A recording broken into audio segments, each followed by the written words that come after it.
इस क्षण का हम सभी को इंतजार था, वो अब आ गया है। माननीय प्रधानमंत्री जी, हमारे देश के वो चुनिंदा युवा साथी जिन्होंने सीमा के उन पहले गांव में जाकर इस कार्यक्रम का प्रत्यक्ष रूप से अनुभव प्राप्त किया है, वे आज आपके साथ अपने अनुभव साझा करेंगे। सर्वप्रथम मेरा अनुरोध है, दादरा एवं नगर हवेली और दमन एवं दीव से हमारे साथ जुड़ी हमारी माई भारत वॉलंटियर निकिता सोलंकी जी से कि वे अपना अनुभव माननीय प्रधानमंत्री जी के साथ साझा करें।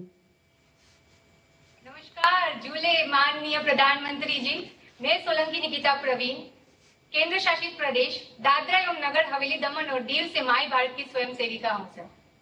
केम छो? जी सर। केम छो? सर बहुत मजाમાં, તમે કેમ છો? આપણે એવા ને એવા।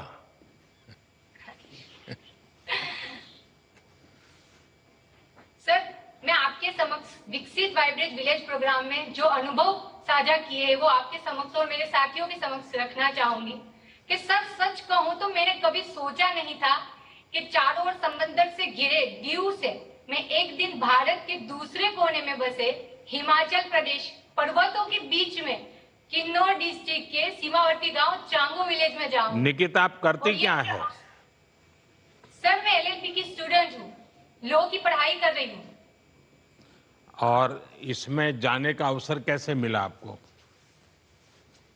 सर मैंने माई भारत में अपना रजिस्ट्रेशन करवाया और उसके बाद से मुझे मालूम हुआ कि एक आपने जो बताया था उस प्रकार से विकसित वाइब्रेट विलेज प्रोग्राम करके है जहाँ पे हम युवाओं को वहां पे जुड़ने का और कुछ सीखने का मौका दिया जा रहा है, वो भी क्विज के खातिर। तो मैंने अपनी माई भारत प्लेटफॉर्म खोला, उस पे क्विज दी और फिर मेरा सिलेक्शन हुआ। अच्छा, आपका किस गांव में जाना हुआ और क्या क्या व्यवस्था? उसके पहले कोई ब्रीफिंग हुआ, नहीं हुआ, क्या क्या हुआ? सर मैं यहाँ से रिकांगपियो गई थी सर। रिकांगपियो में हमारा वहाँ पे सब 3 दिन तक मेडिकल चेकअप हुआ, हमें ब्रीफिंग किया कि हमें कैसे जाना है, कहाँ जाना है। फिर सर वहां से हमारी यात्रा शुरू हुई धार चांगो निचला की ओर सर।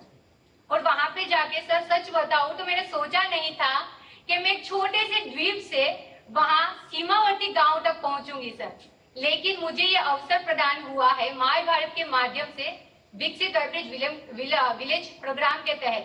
सर मैं बताना चाहूंगी और मेरे साथियों को भी ये बताना चाहूंगी कि एक लड़की होने के नाते सर परिवार से इतने दूर पहाड़ों के बीच इलाकों में मुझे जाने का अवसर मिला सर।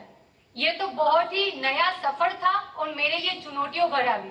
लेकिन सर जब मैं वहां गांव में पहुंची ना सर, तो गांव वालों ने जिस प्रकार से मुझे हग करके स्वागत किया है गले लगा के, मैं एक तरीके से तो भूल ही गई थी कि मैं दीव से आई हूँ वहां पे। और सर मैं वहां पे मेहमान नहीं थी, मैं वहां पे उनके परिवार का एक हिस्सा बन चुकी थी। उन्होंने तो सर मुझे अपनी बेटी मान लिया था। उसके बाद सर मैं कहना चाहूंगी कि मुझे गर्व है हमारे देश की बेटियों पे सर, जो ऐसे कार्यक्रमों में निडर होकर भाग ले रही है और यहाँ वहां पे दूर दराज बसे हिमालय के बीच इलाकों तक पहुंच रही है और वहां से नए अनुभवों के साथ वापस लौट रही है। तो मैं कहना चाहूंगी कि ये बदलाव सड़कों का नहीं लेकिन समाज की सोच का भी हुआ है।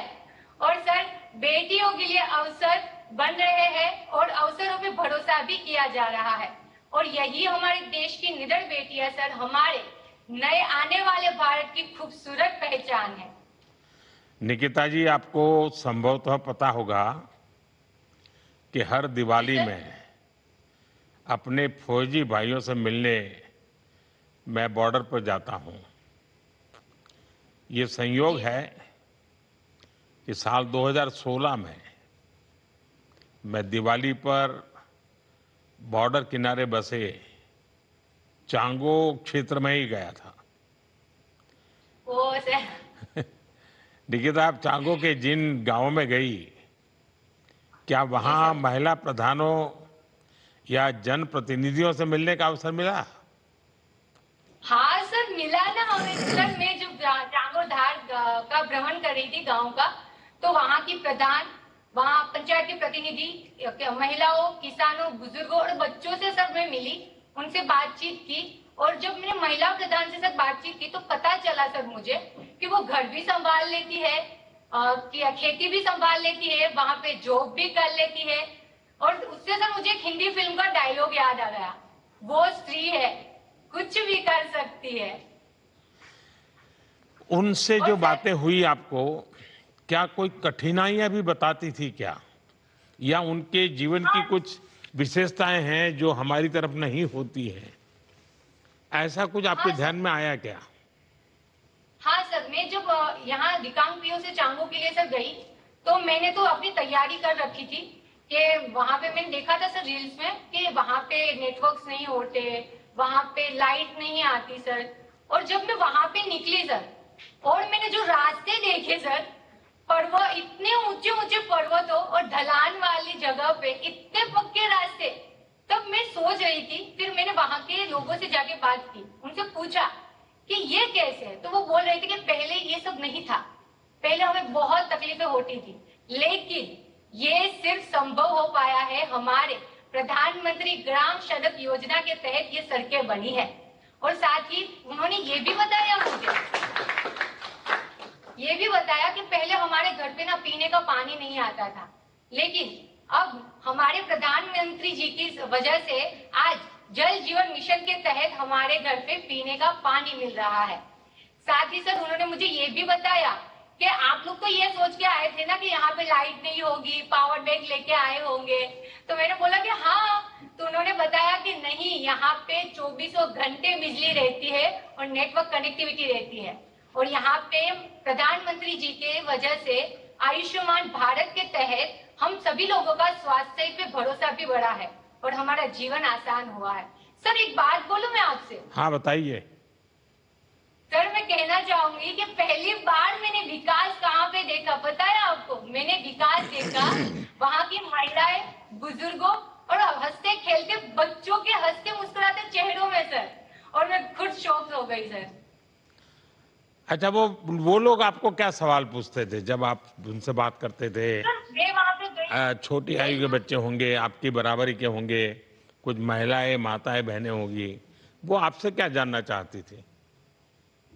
सर वो पूछ रहे थे कि आप लोग यहाँ तक कैसे आए, आप कहाँ पे रहते हो, यहाँ पे तक कैसे पहुंचे, आप आपको कैसे पता चला कि सीमांत गांव यहाँ पे है, ऐसे ऐसे ये सब है। तो मैंने बोला उनको कि हमारे नरेंद्र मोदी जी ने, प्रधानमंत्री जी ने माय भारत प्लेटफॉर्म अवसर एक प्रदान किया है, प्लेटफॉर्म दिया है, जिसके थ्रू हम रजिस्ट्रेशन करवाया। उसके बाद हमें ये प्रोग्राम में क्विज कंपटीशन के द्वारा आने का मौका दिया गया। हमें तो पता भी नहीं था कि सीमा क्षेत्र में भी हमारे गांव है, लेकिन आज प्रधानमंत्री जी की वजह से हमें इस गांव तक आने का मौका मिला और देखने का मौका मिला। सर मैं बताना चाहूंगी कि वो जब मुझे पूछ रहे थे ना कि आप कहाँ पे रहते हो, तो मैं बताती थी कि मैं ना दादरा एंड नगर हवेली, दमन और दीव में रहती हूँ। तो कि वो कैसा दिखता है, तो सर मैं बड़े प्यार से बता दी वो समुंदर के लिए पूछते होंगे कि समंदर कैसा हाँ होता है, क्योंकि आप तो समुद्री तट से गई थी तो।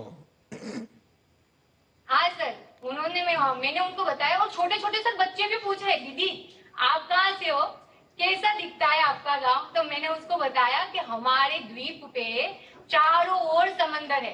तो वो बोल रही थी सर मुझसे, मुझे भी ले चलिए ना दीदी, मुझे भी ले चलिए ना दीदी। तो मैंने बोला कोई बात नहीं, मैं तुमको भी लेके चलूंगी कभी किसी दिन। अच्छा, आने के बाद उनसे संपर्क रखा है? हाँ सर, मैं आने के बाद ना वहां पे जिसने बड़े प्यार से मुझे रखा था ना, शकुंतला मैम और सुभाष सर, उनसे मैं व्हाट्सएप पे बात होती रहती है सर। मैं बताना चाहूंगी चांगो से सर वापस हम दिकांग पियो आए ना, तो आंटी फोन करके पूछती है कि बेटा पहुंच गए, सही है, तबीयत ठीक है, खाना खा लिया? सर मैं तो अपने घर पे फोन लगाना भूल गई थी। फिर एक दिन मेरे पापा ने फोन करके बताया कि निकिता हमको तो भूल ही गई हो लगता है। मैंने बोला कि मुझे महसूस ही नहीं हो रहा कि मैं अपने घर से दूर आई हूँ। अच्छा निकिता जी, आप पहले भी कहीं गई हैं ऐसे अकेले घूमने, अपने तरफ अपनी हिम्मत करके कहीं जाना हुआ, ऐसा कभी हुआ पहले? नहीं सर, ये पहली अच्छा, बार मुझे पहली बार अवसर हुआ। मिला था। तो घर के लोगों को जी क्या लग रहा है अब? सर, यहाँ के जो मैं यहाँ से बाहर निकली ना सर, तब मेरे माता पिता ने मुझे पूछा था कि तुम कैसे जाने वाले हो। मगर सर मैं अकेली सफर करके, यात्रा करके निकली।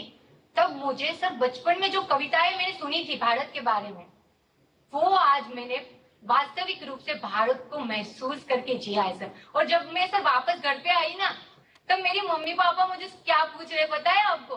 वो पूछ रहे हैं कि मैंने पूछा कि आप मैं आ गई अब तो आप खुश होंगे ना, तो वो बोल रहे हमें भरोसा है हमारे प्रधानमंत्री जी पे कि हमारी बच्चियों को और से और ऊपर तक लेके जाएगी।